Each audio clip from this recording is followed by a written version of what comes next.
Filming? Okay. Hi 58th, hope you're all doing well and staying safe and looking after each other. Tonight I've got a bit of an activity for you where we're going to work towards our gardener's badge and also study a little bit of archaeology, or understand a bit about archaeology. So what we're going to do is we're going to plant some seeds here. Okay, so all you need is a little takeaway container like this, some soil here like this, and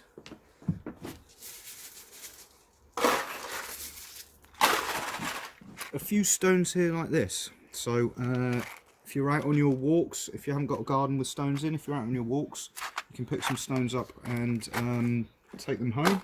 I'm sure you're going to have a takeaway at some point. And yeah, if you can just collect a little bit of soil if you're out, if you don't have a garden. And I managed to pick up a few seeds the last time I went shopping, but I'm sure you've got lots of different vegetables that you can grow some seeds from at home as well. So we've got a mix here of some plants that attract wildlife and some spicy salad leaves, because I like to have one of those with my burger. Okay. And what we're going to show you is what are called crop marks. So let's move that out of the way. We need that. Thank you, Louis, my assistant. So we are going to take one of our containers here, and what we're going to do is build a wall like this out of our stones. Okay, so what this wall represents is could be a castle wall from medieval times, or it could be a wall of an ancient Roman villa. Okay, and that's been built, say, by the Romans, and then what happens is over time, over hundreds and hundreds of years, eventually the building will fall down and the remnants of the wall is left, and it ends up getting farmed and gets ploughed over, and the farmer field will end up burying the wall. Okay, and it will get forgotten about for hundreds of years like this. So this is the spread of time, hundreds of years like this. Okay, and no one will know that once upon a time there was a big castle here in this field, or a giant Roman villa. Okay, but what happens is the farmer then sows his crops, and where the wall was, which was down the middle here, there's much less soil, isn't there? So if we just go like this, you can see there's the wall there. Okay, under this bit of the soil, of course, it's nice and deep, and there's lots of soil there, and the soil is full of all the nutrients for the plants.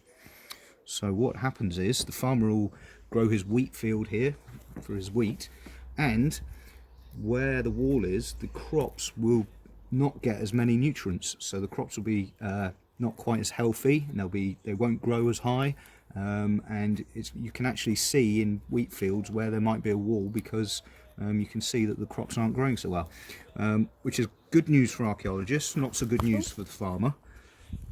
Not so good news for the farmer, but yeah, great news for the archaeologist, because the farmer can identify then that there might be something of interest to an archaeologist, and they'll get in touch and tell them. So you can see this yourself by building your own little wall. If you've got a bigger space, you might want to build a whole castle and bury it in the soil. And then all we do is we sprinkle our seed packet. So we check, make sure our sowing time here, March, April, May, which is great. It's the right time to sow our seeds. And we'll just sprinkle them and then make sure they're spread all over, so we've got a good distribution of seeds. Okay, like that. Sprinkle a few of them there. There we go. And then we'll just cover that up like this. So we've got a little bit of topsoil on there. Our seeds protected underneath, like that. And then if you've got any cling film at home, that can help if you can put some cling film over the top. helps keep it nice and warm, because what needs to happen now is the seeds need to be in a nice warm area, preferably, which means preferably indoors, and cover that with cling film. I don't have any, I'm afraid, so I don't have it. Put that somewhere warm. Make sure it's well watered, keep watering it, make sure it doesn't dry out, and check back every few days, but by about 2 weeks time you should start seeing seedlings pop up.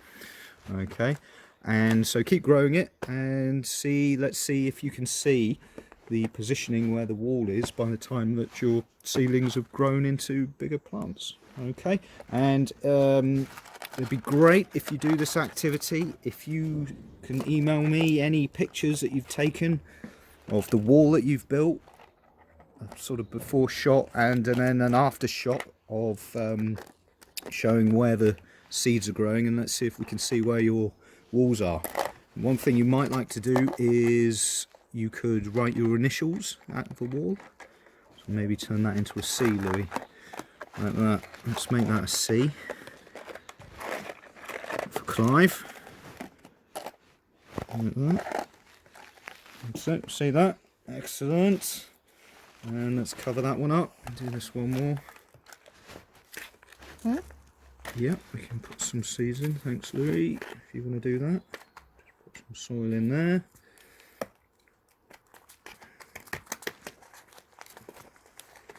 Cover that up like that.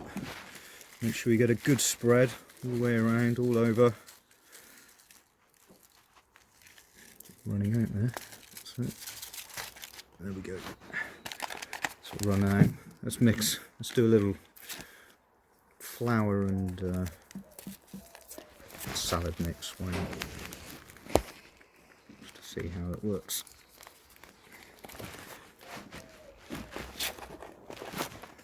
And cover that up.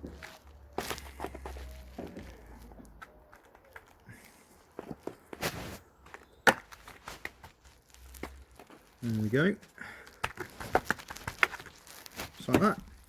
Easy. Put it somewhere warm, and then make sure you keep watering it, and we'll see how it goes. And we'll be back in a couple of weeks' time, and let's see if we've got something to grow. Okay, excellent. Right, stay safe out there, guys, and hopefully I'll see you all real soon. Bye bye.